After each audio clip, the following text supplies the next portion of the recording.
মক্কার কাফেররা দেখে কোনোভাবে আল্লাহর নবীকে ঠেকাতে পারে না। শেষ পর্যন্ত তারা খাত্তাবের ছেলে ওমরের বাড়িতে গেছে বিশাল বাহিনী নিয়ে। আবু জেহেল, আবু লাহাব, উতবা, শাইবা, ওলীদ ইবনে মুগীরারা খাত্তাবের ছেলে ওমরের বাড়িতে গেছে। যে বলে, ওমর শোনো শোনো, তুমি হলো আমাদের সবচেয়ে বড় নেতা, তুমি হলো শক্তিশালী সাহসী যুবক, আমরা তোমার কাছে একটা বিপদে পড়ে এসেছি। ওমর বলে, কি বিপদ বলো?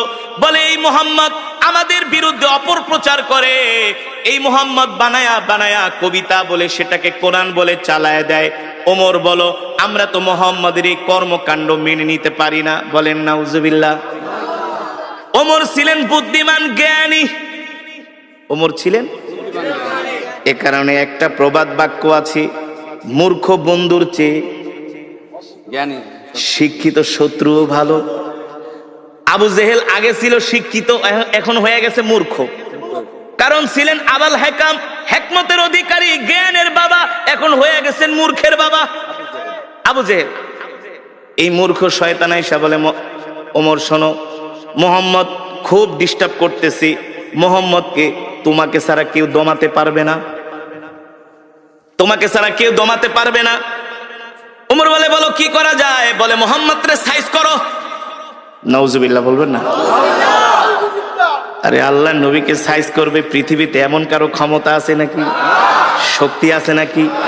এই কোরআন তো কারো বানানো কোরআন না, এই কোরআন তো আল্লাহর জবানের কালাম। যে কোরআনের বিরুদ্ধে কথা বলে সে আল্লাহর বিরুদ্ধে কথা বলে। আর আল্লাহর জমিনে আল্লাহর নেয়ামত খায়া যে আল্লাহর কোরআনের বিরুদ্ধে কথা বলে, তার অপমান ছাড়া, লাঞ্ছনা ছাড়া কোনো উপায় নাই। আছে? এবার ওমর বলে, বলো আমি কি করতে পারি? আবু জেহেল বলে, ডাইরেক্ট অ্যাকশন, মুহাম্মদরে শেষ করে দাও। আরো জোরে বলেন নাউজুবিল্লাহ। মুহাম্মদরে মক্কা থেকে বের করে দাও। ওমর বলে, ঠিক আছে, নেতার দায়িত্ব দিছেন, আমি চিন্তা ভাবনা করি কি করা যায়।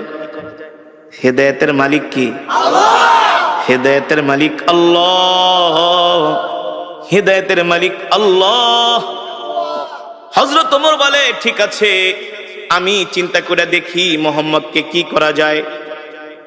হযরত ওমরের মন খারাপ, চিন্তা করতেছে কি করা যায়। আবু জেহেলের কথা শুনবে, আবু জেহেলের কথা শুনে কি আল্লাহ নবীকে অপমান করবে না কি করবে? হযরত ওমর চিন্তায় পড়ে গেলেন। তিনি মনে মনে সিদ্ধান্ত নিলেন, মূর্খ আবু জেহেলের কথা শুনে আল্লাহর নবীর সাথে বেয়াদবি করা ঠিক হবে না। তিনি শিক্ষিত মানুষ, মনে মনে ভাবতেছে, একটা কাজ করি, আগে যাই আমি নিজের চোখে মুহাম্মদকে একটু অবজারভেশন করি, আমি নিজে যে একটু মুহাম্মদকে দেখি, গতিবিধি লক্ষ্য করি, তার সাথে কথা বলি।